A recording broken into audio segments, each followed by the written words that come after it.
Hello students, हमारे YouTube channel में स्वागत है आपका। यहाँ पर हम कक्षा 5 का पर्यावरण अध्ययन का पेपर लेकर आए हैं।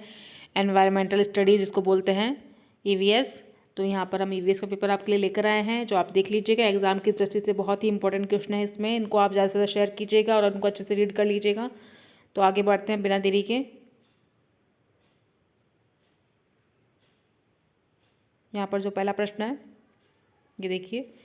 ये आपको चित्र के माध्यम से इसका आंसर देना है। यहाँ पर पहला प्रश्न जो है वह अवलोकन एवं दर्जा करना, यानी ऑब्जर्वेशन एंड रिकॉर्डिंग्स। यहाँ जो पहला प्रश्न है वह है, दिए गए चित्र को देखकर बताइए कि आलू के अंदर से क्या निकला हुआ है। यहाँ पर जो आलू है, ये देखिए, इसके अंदर से कुछ निकल, इस जो निकल रहा है इसको क्या बोलते हैं आपको बताना है। तो इसका पहले हम आंसर देख लेते हैं, ऑप्शन देख लेते हैं, फिर इसका आंसर बताते हैं आपको। यहाँ पर इसका ऑप्शन है, अ है जड़, बी है तना, सी है लीफ यानी पत्ती, और डी है फूल, फ्लावर। तो आलू के अंदर से क्या निकलती है? जड़ निकलती है। जैसा कि आपको पता है, सबके घर में है आलू, और आपने देखा भी होगा जब बहुत दिन तक हम रख देते हैं उनको, तो उनके अंदर से अपने आप जड़ निकलने लग जाती है। उस के माध्यम से इसमें आलू उगते हैं। अगर आप उसको मिट्टी में लगा देंगे तो उनमें आलू उग जाएंगे। तो ये एक सिंपल तरीका है आलू को उगाने का, और ये जो निकलती है इसको बोलते हैं जड़। ठीक है, अब हम आगे बढ़ते हैं बिना देरी के। जो दूसरा प्रश्न है वह भी चित्र के माध्यम से आपको उत्तर देना है इसमें भी। तो जो दूसरा प्रश्न है वह है, दिए गए खाद्य श्रृंखला के चित्र को देखकर बताइए कि शेर अपने भोजन के लिए किस पर निर्भर है। जैसा कि आप देख रहे हैं, यहाँ पर गाजर है, गाजर को खा रहा है खरगोश। ठीक है, खरगोश को खा रही है यहाँ पे लोमड़ी, और लोमड़ी को खा रहा है यहाँ पे शेर। तो यहाँ पर शेर निर्भर है किस पे? देखिए आप, पौधे पर है, खरगोश पर है, लोमड़ी पर है, या इनमें से कोई नहीं। तो पौधे को तो खा रहा है खरगोश, खरगोश को खा रही है लोमड़ी, तो लोमड़ी को खा रहा है शेर। तो इसमें आ जाएगा सही आंसर लोमड़ी। ये देखिए, ये इसको खा, ये इसको खा रही है, ये इसको खा रहा है, और ये इसको खा रहा है। तो यहाँ पर इसका आंसर हो जाएगा लोमड़ी। पहले का था जड़। ठीक है, आगे बढ़ते हैं हम। ये जो चित्र है इसको देखकर नीचे जो प्रश्न दिए हुए हैं आपको उसका उत्तर देना है। ये जो चित्र है आपको बताना है पहले तो ये क्या है। पहले तो आप ये देख लीजिएगा कि किस चीज़ का, किस पक्षी का चित्र है।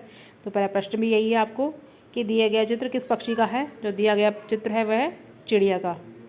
ठीक है, उड़ने के लिए इसके अंग में इसके शरीर में कौन से अंग पाए जाते हैं। तो आपको सबको पता है चिड़िया में कौन से अंग होते हैं जो उड़ने के लिए इसको होते हैं। वो है पंख। ये जो इनके पंख हैं वो उड़ने के लिए हैं।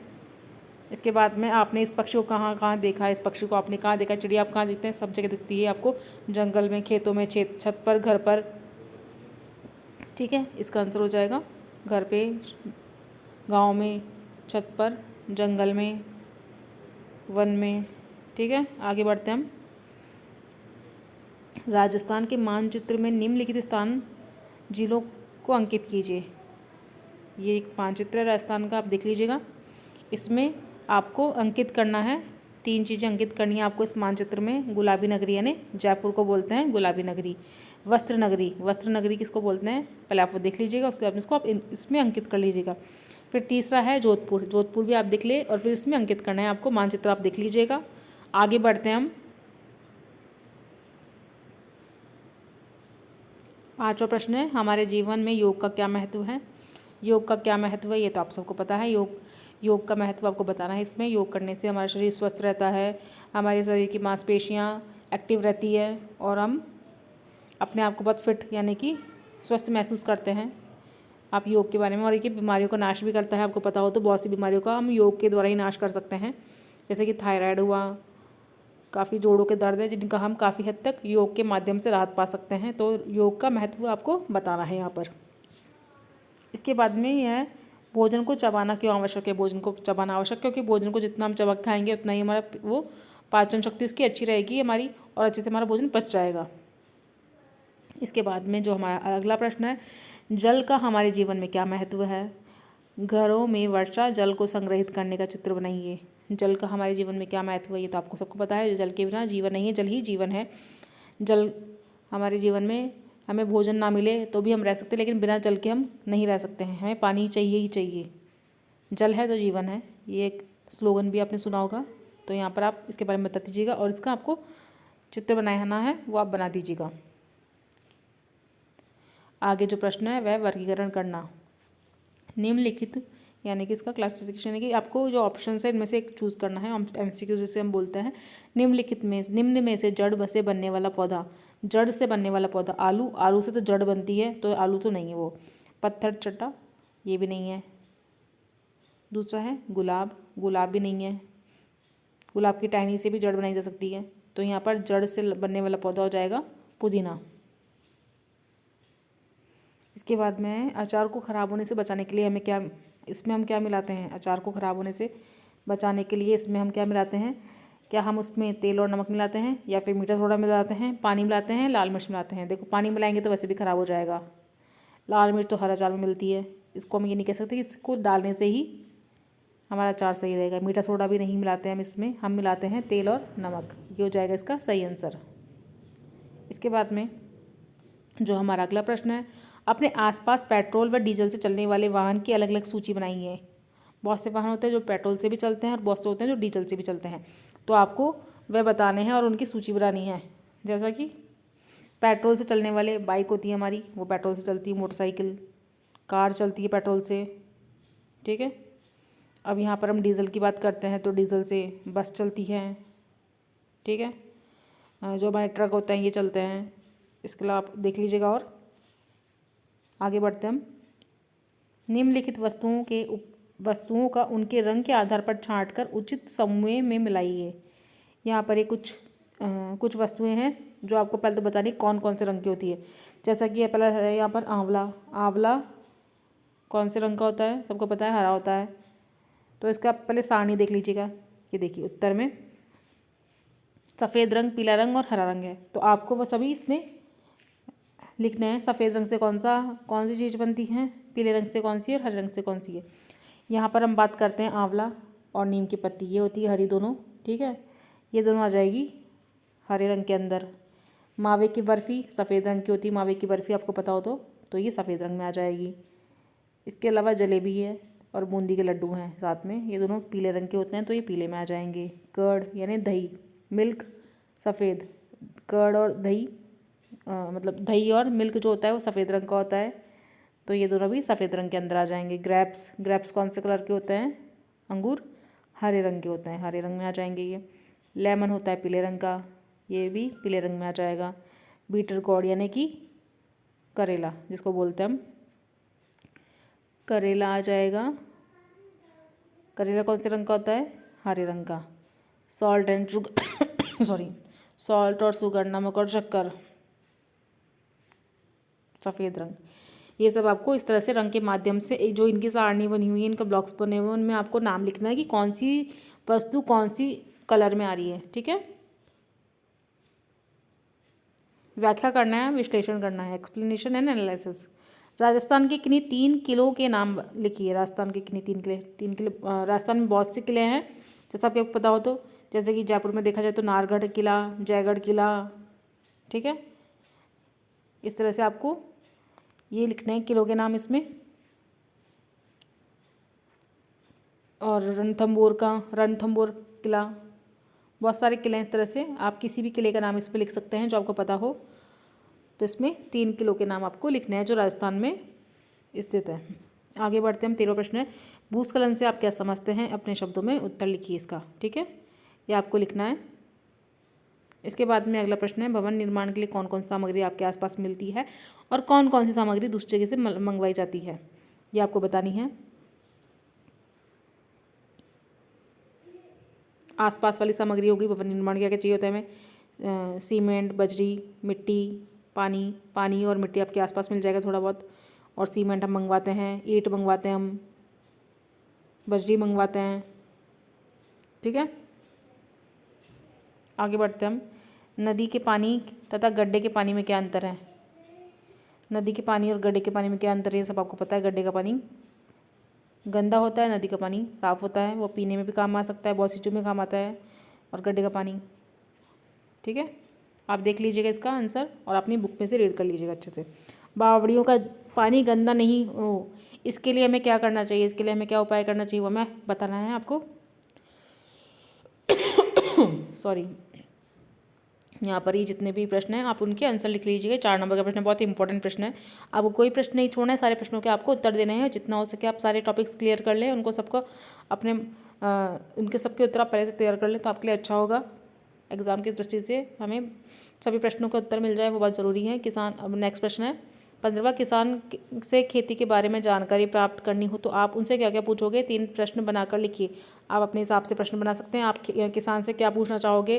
जैसे कि अगर हम खेती के बारे में पूछते हैं तो आप हम पूछ सकते हैं उनसे कि आप खेती किस चीज़ की करते हैं, कौन से मौसम में क्या उगता है, गेहूँ कब लगाते हैं हम, उनमें क्या डालते हैं, कब कितने महीने में वो उगती है, कटाई कैसे की जाती है उसकी। ठीक है, आप कई बहुत सारे प्रश्न होते हैं जो अपने आप बना सकते हैं खेती के बारे में। पानी कब डालते हैं खेतों में। ठीक है, मिट्टी कौन सी यूज़ होती है, खाद कौन सी डालते हैं। बहुत सारे प्रश्न हैं जो आप खुद बना लीजिएगा और उनसे जो आपको लगता है आप उनसे पूछना चाहेंगे तो आप वो प्रश्न बनाकर यहाँ पर इसमें लिख लीजिएगा। इसके बाद में अब जो हमारा अगला प्रश्न है, ये एक चित्र के माध्यम से आपको इसका उत्तर देना है। निम्न दिए गए चित्र को देखकर कारीगर से भवन निर्माण के बारे में जानकारी प्राप्त करने के लिए कौन प्रश्न पूछेंगे और क्या। कोई 4 प्रश्न लिखिए। यहाँ पर आप ये कारीगर दिख रहे हैं आपको सामने, ये भवन बना रहे हैं, कोई निर्माण करेंगे इस चीज़ का, तो आप वो देख रहे हैं। यहाँ पर ये कोई बेलदारी कर रहा है, कोई बजरी कोई सीमेंट का वो बना रहा है मसाला, कोई ईंट से इनको जोड़ रहा है। तो यहाँ पर ये सीन क्रिएट हो चुका है। अब आपको यहाँ पर जो भी प्रश्न उनसे पूछने हो तो आप अपनी मर्ज़ी से कोई प्रश्न पूछ के उनसे इस प्रश्न का उत्तर दे सकते हैं। कोई 4 प्रश्न लिखिए जो आप उनसे पूछना चाहेंगे। सभी बच्चों के अलग अलग प्रश्न हो सकते हैं, तो इसलिए आप इसको अपने हिसाब से देख लीजिएगा। 4 प्रश्न है और ये 6 नंबर का प्रश्न है, तो बहुत ही अच्छे से तैयार कीजिएगा। यहाँ पर है प्रयोग करना, तो ये अगला जो पार्ट है।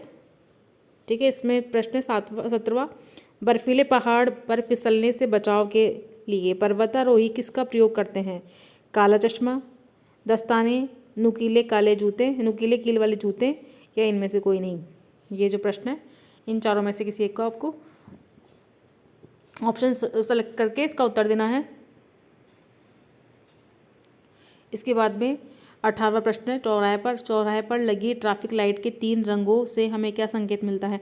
आपको पता है कि ट्रैफिक सिग्नल पे 3 लाइटें होती है उसमें, ट्रैफिक लाइट में रेड लाइट, येलो लाइट और ग्रीन लाइट। ठीक है, अब वो तीनों लाइटें क्या क्या संकेत देती है आपको पता होगा। रेड लाइट हमें रुकने के लिए बोलती है, स्टॉप होने के लिए, और येलो लाइट हमें वेट करने के लिए बोलती है, और ग्रीन लाइट हमें जाने के लिए बोलती है। तो आपको जब इनका अर्थ पता हो तो आप इसका उत्तर लिख सकते हैं सही से। ठीक है, इसका उत्तर आप लिख लीजिएगा इसके हिसाब से जो मैंने आपको बता दिया। इसके बाद में जो हमारा 19वां प्रश्न है, वायु प्रदूषण के प्रति जागरूकता के लिए कोई 2 स्लोगन या नारे लिखिए। वायु प्रदूषण के लिए आपको 2 नारे लिखने हैं। सभी बच्चे अपने अपने हिसाब से नारे बना सकते हैं और उनको वायु प्रदूषण के बारे में 2 नारे लिखने हैं, तो आप अपने मन से बना लीजिएगा, लेकिन सूटेबल बनाइएगा जो इस अपने टॉपिक से आपको कनेक्ट करते हों, जो ये वायु प्रदूषण से रिलेटेड आपको लगते हों वही आप बना सकते हैं। ठीक है, आगे बढ़ते हैं हम। आपका चयन पर्वतारोही के लिए किया गया है, आप इसके लिए क्या क्या पूर्व तैयारी करेंगे? योजना बनाकर बताइए। पर्वतारोहण का मतलब आप समझते हैं, आपको पहाड़ चढ़ना है। ठीक है, माउंटेनिंग जिसे बोलते हैं, उसके लिए आपको तैयारी करनी है। आप अपने साथ क्या क्या सामान लेके जाएंगे, बैग में आपके पास क्या क्या होना चाहिए? रस्सी होनी चाहिए, कैंची होनी चाहिए, पानी के लिए बॉटल होनी चाहिए, खाने के लिए कोई ऐसी चीज़ें होनी चाहिए। ठीक है, जो भी आपको ज़रूरी सामान लग रहे हैं वो सब आपको तैयारी करनी होगी। तो अपनी उसके लिए आप क्या क्या प्रिपेयर करेंगे? थोड़ा सा आपको एक्सरसाइज भी करनी होगी ताकि आपका शरीर फ्लेक्सिबल रह सके, उस चीज़ के लिए मजबूत होकर चलना पड़ेगा। ठीक है, तो इसके लिए आप क्या तैयारी करेंगे? आपको योजना बनाकर लिखना है, एक पूरा प्लान बना के लिखना है कि हाँ हम इस तरह से जाएंगे, इस तरह से चढ़ेंगे। ठीक है, आगे बढ़ते हैं हम। 20वां प्रश्न है, कार चलाते समय निम्नलिखित में से किस बात का ध्यान रखना चाहिए? सीट बेल्ट बांधनी चाहिए, शराब पीकर गाड़ी नहीं चलानी चाहिए, गलत तरीके से ओवरटेक नहीं करना चाहिए। यहाँ पर तीनों ऑप्शन बिल्कुल सही है, तो यहाँ पर हम उपरोक्त सभी लिख देंगे, क्योंकि ना तो हमें बिना सीट बेल्ट लगाए गाड़ी चलानी चाहिए, शराब पीकर गाड़ी नहीं चलानी चाहिए, सीट बेल्ट हमेशा लगाना चाहिए, और गलत तरीके से ओवरटेक तो नहीं करना चाहिए। तो ये सभी चीज़ें बिल्कुल सही है, तो यहाँ पर डी हमारा राइट आंसर हो जाएगा। आगे बढ़ते हैं हम। पहाड़ों पर बढ़ते कचरे को रोकने के लिए क्या प्रयास करेंगे? इसकी कार्य योजना बनाएं। ठीक है, पहाड़ों पर कचरे को रोकने के लिए क्या प्रयास करेंगे हम? तो आप इसमें अपने हिसाब से इसका उत्तर दे दीजिएगा। ठीक है, आगे बढ़ते हैं हम। एक दूसरे के कार्यों को समान व गुणों की प्रशंसा करना। ये जो 22वां प्रश्न है ये हम देखते हैं। आप किन गुणों के आधार पर पहचानोगे कि आपके मित्र को पीलिया रोग हुआ है। यहाँ पर जो जितने भी प्रश्न हैं उन सब में आपको गुण या फिर सम्मान जो भी अप्रिसिएशन है उससे रिलेटेड क्वेश्चन से आगे के।